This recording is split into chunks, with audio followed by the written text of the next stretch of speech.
बाबा जी बहुत अरसे से, जी जी। कई सालों से ये मेरे अंदर चलता है एक सवाल, और उसका जवाब नहीं कभी मिला। कि जैसे कि सादात पे ज़कात और फितराना और ये सब हराम है, तो ये जो मज़ारों पर गद्दी नशीन होते हैं सैयदज़ादे, तो क्या वो जो चंदा होता है वो हलाल होता है उन पर? वो उसको अव्वल तो चंदा मानते नहीं है, वो उसको नजराना समझते हैं, ये आप वही बेहतर जानते हैं।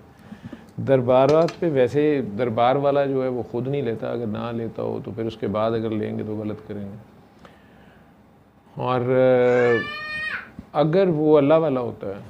और अल्लाह के नाम पे बैठा जो भी खिदमत कर रहा होता है, उसमें अगर कोई उसकी खिदमात को रियलाइज़ करते हुए और ये चीज़ रियलाइज़ करते हुए कि ये हज़रत साहब सारा दिन यहीं बैठे रहते हैं, हमारी बातें सुनते हैं, हमारे साथ बैठे रहते हैं, तो इनका कोई ज़रिया मुआश भी नहीं है, कुछ नहीं है, मस्कीन है, तो वो अगर उनकी कोई हेल्प करते हैं लोग जो उनके मुरीदैन होते हैं, लेकिन इस तरह से दरबारों पे बाद में उनकी औलादें बैठ जाएं या कुछ, तो वो वैसे ही गलत है। बाबा जी इसी के तो खिलाफ वो सारा वर्क करते थे, खानकाही निज़ाम को वो रिवाइव करना चाहते असल स्पिरिट में, क्योंकि अदरवाइज़ तो अब आप देख लो जिस तरह मसाजिद हैं उनके ऊपर कब्ज़े के लिए लड़ाइयाँ होती हैं बाकायदा, और फिर उसके साथ मदरसा भी अगर बन जाए तो सोने पे सागा, और वो फिर जो भी इमाम मस्जिद साहब वहाँ आ जाएँ वो उसको छोड़ने पे तैयार नहीं होते, उनके बच्चे तक आगे से वो सारा। तो जो कुछ ये मसाजिद के साथ और मदरसों के साथ होता है और वो सारी मकसद वो पीछे पैसा भी होता है कईयों का, उसी तरह ये दरबारों पे मज़ारात पे जो है वो आमदन ठीक ठाक चुकी होती है या हो जाती है, ये एक सिस्टम है, तो असल स्पिरिट गायब हो जाती है। असल स्पिरिट, असल मैसेज बड़े कम लोगों के पास होता है और बड़े कम लोग उस पर खड़े होते हैं। लेकिन ये इंडिया पाकिस्तान में नहीं हुआ या कहीं नहीं हुआ, ये तो 1,24,000 पैगंबर जब भी आए या जो भी अल्लाह वाले भी आए, उन सब के बाद ये होता है, ये टेस्ट है उनकी असल मैसेज पे कौन खड़ा रहता है। मुसलमानों की भी जो लड़ाइयाँ में जो जिक्र कर रहा था हज़रत उस्मान गनी की शहादत से ऑनवर्ड, हज़रत अली, फिर करबला और सारा कुछ, और फिर अगली जो डायनेस्टीज़ हैं आप कह लो फातमीद और अब्बासी और फिर उस्मानी, बाप ने बेटे कत्ल करा दिए, बेटे ने भाई मरवा दिए, बेटे ने बाप जेल में दिलवा दिया, ये सारी हिस्ट्री मुग़लों को तक ले लें। वो कई बीच में जैसे वो मीर जाफ़र मीर सादक का लफ्ज़ आप यूज़ करते हैं इंडो पाक में, उस वक़्त वो टीपू सुल्तान के साथ गद्दारी करने वाले या सिराजुद्दौला के साथ,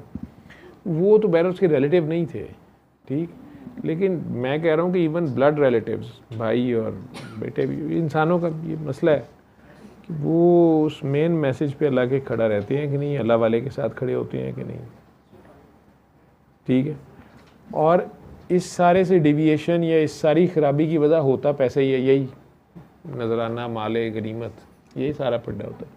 क्योंकि वो ज़रूरत, जितनी ज़रूरत है, चले अगर कोई शख्स पूरी कायदे कर आज़म भी का रहा है। दरबार जो है, कायदे आज़म कह रहा हूँ मैं, ये इलामा इकबाल। नहीं दादा साहब,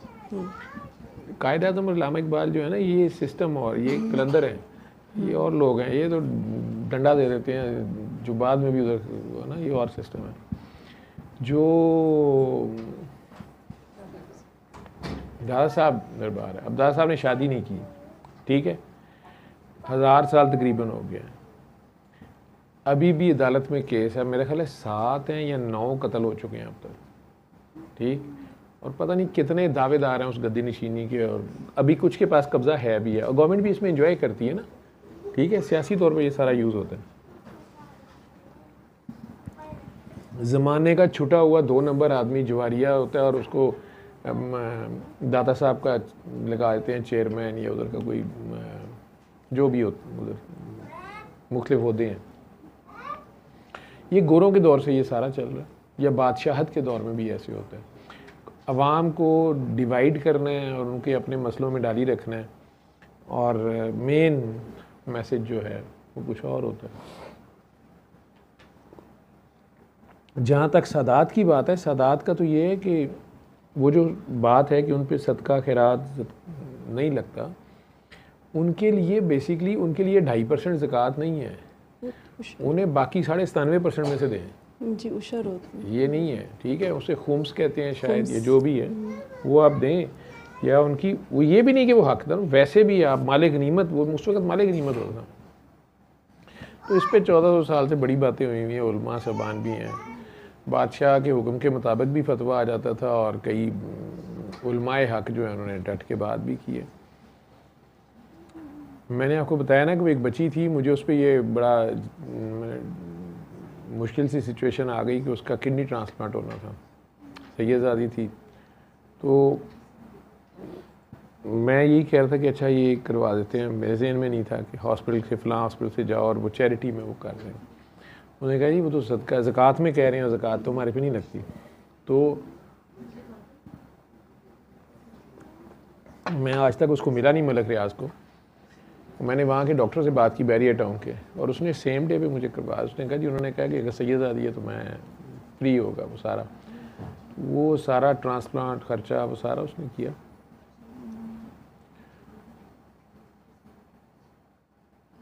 कई बार ऐसे लोग दुआ ले जाते हैं, ये लोग ये काम ज़्यादा करते हैं,